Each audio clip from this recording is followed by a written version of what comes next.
Typhoid और dengue fever तो हमें हमेशा से होते रहे हैं, लेकिन इस बार ऐसा क्या हो रहा है कि जिनको डेंगू था उनको अचानक से सांस लेने में प्रॉब्लम होने लग जा रही है, या फिर जिनको टाइफाइड था उनको हमें हॉस्पिटल्स में एडमिट करवाना पड़ रहा है क्योंकि उनको ऑक्सीजन में कमी हो गई है।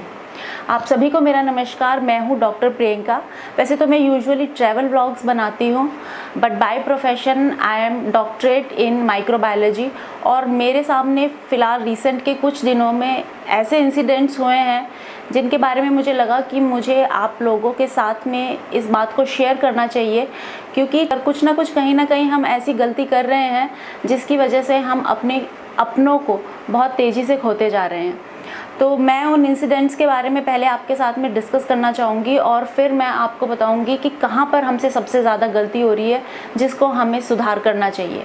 पहला इंसिडेंट अगर मैं लूँ तो मेरे एक बहुत ही क्लोज़ रिलेटिव हैं और उन्होंने अपने मामा जी को खो दिया। जब हमने पता किया कि उनको हुआ क्या था, क्या उनको कोरोना था, तो हमें पता चला कि उनको डेंगू हुआ था और 4 से 5 दिन वो हॉस्पिटल में एडमिट भी रहे इसी वजह से। उसके बाद वो घर आ गए थे और अचानक से उनको सांस लेने में तकलीफ़ होने लगी, जिसकी वजह से दोबारा से उन्हें ऑक्सीजन की कमी की वजह से उनको हॉस्पिटल में एडमिट कराया गया। वैसे काफ़ी डॉक्टर्स मना कर चुके थे उनको एडमिट करने के लिए भी, लेकिन फाइनली एक हॉस्पिटल में उन्हें एडमिट कराया गया और उनकी 1 दिन के बाद एडमिशन के बाद में वो एक्सपायर हो गए। उसी तरह से एक दूसरा इंसिडेंट हमारे साथ सामने आया जिसमें कि हमारी एक क्लोज़ रिलेटिव हैं। उन्होंने कहा कि मुझे 10-12 दिन से फ़ीवर है और मैं डेली दवाइयाँ ले रही हूँ, लेकिन मेरी तबीयत जो है वो ख़राब होती जा रही है। उनसे जब हमने पूछा कि क्या उनका कोरोना टेस्ट हुआ है, तो उन्होंने कहा कि नहीं, मेरा कोरोना टेस्ट नहीं हुआ और मेरा टाइफाइड है और उसकी मैं दवाइयाँ ले रही हूँ। तो मैंने उनसे उनकी रिपोर्ट्स मंगवाई और जब वो रिपोर्ट्स आई तो उनमें उनको टाइफाइड नहीं था, उनका विडाल टेस्ट जो था वो नेगेटिव था, जबकि उनकी जो TLC है, टोटल ल्यूकोसाइट काउंट, वो काफ़ी बढ़ा हुआ था और काफ़ी इन्फ्लेमेशन का उनकी बॉडी में दिखाई दे रहा था। तो जब मैंने उनके डॉक्टर से बात करी कि इनको टाइफाइड नहीं है और इनका कोरोना का टेस्ट भी नहीं हुआ है, तो इनका किस चीज़ का इलाज चल रहा है और इनकी तबीयत इतनी ज़्यादा कैसे बिगड़ गई है, तो उन्होंने हमें कहा कि इनके TLC जो है वो काफ़ी बढ़े हुए हैं और इसकी वजह से हम उन्हें एंटीबायोटिक दे रहे हैं। लेकिन इन्फ्लेमेशन होने की वजह से एंटीबायोटिक दी जा रही है, तो अगेन उन्होंने हमें कहा कि उनको लंग इन्फेक्शन है, तो इस वजह से एंटीबायोटिक दिया जा रहा है। तो मेन बात यह है कि उनका भी कोरोना का टेस्ट नहीं हुआ और सिर्फ TLC के आधार पे उनका इलाज हो रहा था, जिसकी वजह से उनकी कंडीशन इतनी ज़्यादा ख़राब हो गई थी कि हमें किसी दूसरे डॉक्टर से उनको कंसल्ट करके स्टीरॉइड्स देनी पड़ी लंग इन्फेक्शन, साथ में क्योंकि इन्फेक्शन हो ही रहा था तो एंटीबायोटिक भी उनकी चलानी पड़ी।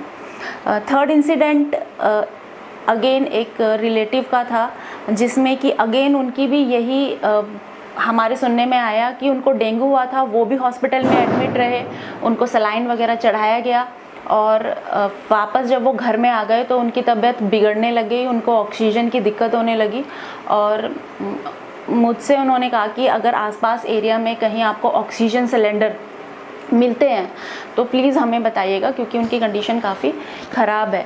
तो अगेन उनसे हमने पूछा कि क्या उनका कोरोना का टेस्ट हुआ था, तो फिर हमें वही आंसर मिला कि नहीं, कोरोना का टेस्ट नहीं हुआ, सिर्फ डेंगू का इलाज चल रहा था। तो डेंगू का कैसे पता किया गया कि इनको डेंगू है, तो उसके लिए हमें आंसर मिला कि उनकी प्लेटलेट्स कम हो गई थी। उसके अलावा डेंगू का और कोई टेस्ट नहीं किया गया था।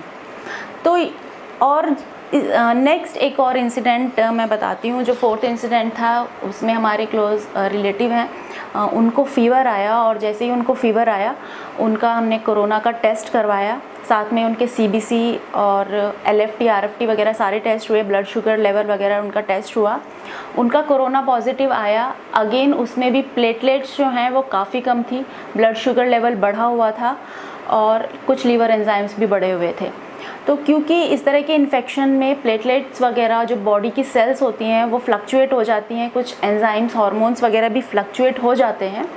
तो वैसे कोई कंसर्न की बात होती नहीं है, लेकिन फिर भी हमने डॉक्टर से पूछा कि इनके प्लेटलेट्स काफ़ी कम है, तो क्या इस कंडीशन में अभी हमें कुछ करना चाहिए? तो वहाँ पे हमें डॉक्टर से भी यही जवाब मिला कि इनको कोरोना है फ़िलहाल, और ऐसे इन्फेक्शंस में कई बार इस तरह की फ्लक्चुएशंस देखने को मिलती हैं। उस चीज़ को लेके आप ज़्यादा घबराइए मत। फ़िलहाल इनकी कोरोना का जो इलाज, जो कि एक प्रॉपर इलाज अभी तक हम लोग सुनते आए हैं कि जो फर्स्ट 5 डेज़ है उसमें अगर फ़ीवर है तो आप पैरासीटामोल और ये प्रॉपर, अगर आपको कुछ खांसी वगैरह है तो उसके लिए आप सिरप वगैरह लेते रहो।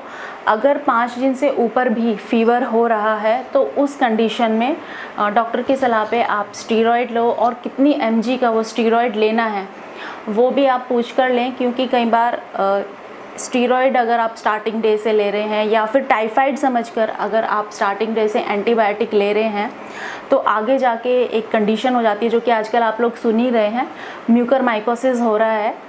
क्योंकि ग्रुप ऑफ मोल्ड्स होते हैं जो कि इन्फेक्शन करते हैं, स्किन इन्फेक्शन करते हैं, उसको हम माइकोसिस कहते हैं।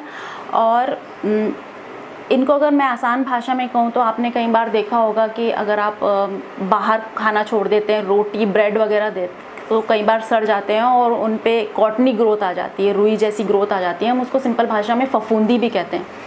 तो इसी तरह की ग्रोथ बॉडी में होनी शुरू हो जाती है। अगर अर्ली स्टेजेस में डॉक्टर्स इसको देख लेते हैं तो एंटी फंगल देके इसको ठीक किया जा सकता है। लेकिन अगर स्टेज काफ़ी पुरानी हो गई है, मतलब ज़्यादा अर्ली स्टेज में पकड़ा नहीं जाता, तो उस केस में हो सकता है कि जो पूरा का पूरा टिश्यू है वो रिमूव करना पड़े। आप कई जगह पे देख रहे हो कि लोगों की आँखों का ऑपरेशन या फिर अपर जॉ का ऑपरेशन करना पड़ रहा है।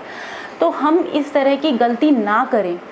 पहली बात तो सबसे पहले हमें जैसे ही फ़ीवर होता है सबसे पहले हमें ये देखना है कि कहीं हमें कोरोना तो नहीं है। हम डेंगू ना माने उसको, टाइफाइड ना माने उसको, क्योंकि जो इस तरह के इन्फेक्शंस होते हैं उनमें कई बार हमारी बॉडी जो है वो दूसरे सिम्टम्स ही। दूसरी बात, जो डेंगू और टाइफाइड के, जो जैसे टाइफाइड का जो विडाल टेस्ट है वो कई बार फॉल्स पॉजिटिव रिजल्ट देता है, वो उतना रिलायबल नहीं है। और उसी तरह से डेंगू के लिए प्लेटलेट कम होने के लिए हम ये नहीं मान सकते हैं कि डेंगू है। डेंगू के लिए एक NS1 टेस्ट किया जाता है, उससे कंफर्म होता है कि हाँ आपको डेंगू है। और ये टेस्ट भी आप तब करवाइए जब आपको पूरा यकीन हो जाए कि आपकी कोरोना की जो रिपोर्ट है वो नेगेटिव है। जब आपको डॉक्टर्स कहते हैं कि आपको कोई कोरोना नहीं है, आपकी कोरोना की रिपोर्ट नेगेटिव है, उसके बाद भी आपको फ़ीवर फील हो रहा है या किसी तरह की कंडीशन आपको फील हो रही है जो कि सही नहीं है, ख़राब है, तब जाके आप इन टेस्ट को करवाइए और इनको कंफर्म करवाइए। जैसे कि अगर आप टाइफाइड करवा रहे हैं तो उसका प्रॉपर ब्लड कल्चर टेस्ट करवाइए, और उसी तरह से डेंगू का आप NS1 टेस्ट करवाइए और उसके बाद उसका इलाज करिए। अदरवाइज़ आप अपनी कंडीशन को कोरोना मान के चलिए। अगर आप ये मान लेंगे फर्स्ट डे से कि आपको कोरोना है तो ये हो जाएगा कि आप प्रॉपरली अपना ध्यान रखेंगे, किस स्टेज में कौन सी दवाई लेनी है उसका आप ध्यान रखेंगे। इसमें टाइमिंग बहुत ज़रूरी है। अगर आपकी कोई स्टेज निकल जाती है, मान लिया आपको 5, 7, 8 दिन हो जाते हैं और आपने कोरोना का इलाज नहीं किया, उस कंडीशन में आपके लंग्स में इन्फेक्शन, निमोनिया होने के चांसेस बढ़ जाते हैं और धीरे धीरे जो कंडीशन है वो क्रिटिकल होनी शुरू हो जाएगी। तो इसमें टाइमिंग का ध्यान रखना बहुत ज़रूरी है। उसके अलावा अगर आप स्टीरॉयड ले रहे हैं जो कि काफ़ी काम भी आ रही है इस डिज़ीज़ में और सच में काफ़ी अच्छे रिज़ल्ट्स दिखा रही है, उसको भी किस टाइम पे लेना है और कितने दिन तक लेना है और कितने mg लेना है, ये जानना बहुत ज़रूरी है। किसी डॉक्टर की सलाह से लीजिए, अपने आप लंबे टाइम तक इसको मत लीजिए। इन गलतियों को पे अगर हम ध्यान रखेंगे तो हम ज़रूर किसी अपने को बचाने में सफल होंगे, क्योंकि ये कॉमन अगर 3-4 इंसिडेंट्स मेरे सामने इतनी तेज़ी से आए हैं तो ज़रूर आप लोग भी इन सब चीज़ों को, आप भी अगर किसी को पूछ रहे होंगे, जान रहे होंगे, तो ज़रूर इस तरह की चीज़ें आ रही होंगी कि हमें फ़ीवर तो हुआ लेकिन हमें डेंगू है या हमें टाइफाइड है। तो प्लीज़ इस गलतफहमी में मत रहिए। हो सकता है कि डेंगू और टाइफाइड आपको हो सकता है, लेकिन वो आप तभी कंफर्म कीजिए जब आपको पता चल जाए कि हाँ आप कोरोना नेगेटिव हैं। अदरवाइज़ आप टेस्ट नहीं भी कराना चाहते हैं तो आप कोरोना के अकॉर्डिंग फिर अपनी दवाइयाँ लेनी शुरू कीजिए किसी डॉक्टर से सलाह लेके। तो इस गलती को हमें अवॉइड करना है। आई होप अगर आपको वीडियो हेल्पफुल लगी है तो प्लीज़ इसको ज़्यादा से ज़्यादा लोगों के साथ में शेयर कीजिए ताकि हम अपनों को खोए ना और उन्हें बचा सकें। जितनी हो सके एक दूसरे की हेल्प करें, उनके पास में रहें, उनकी केयर करें और उनके सिम्टम्स को देखें कि किस तरह की दिक्कत हो रही है। So thank you very much.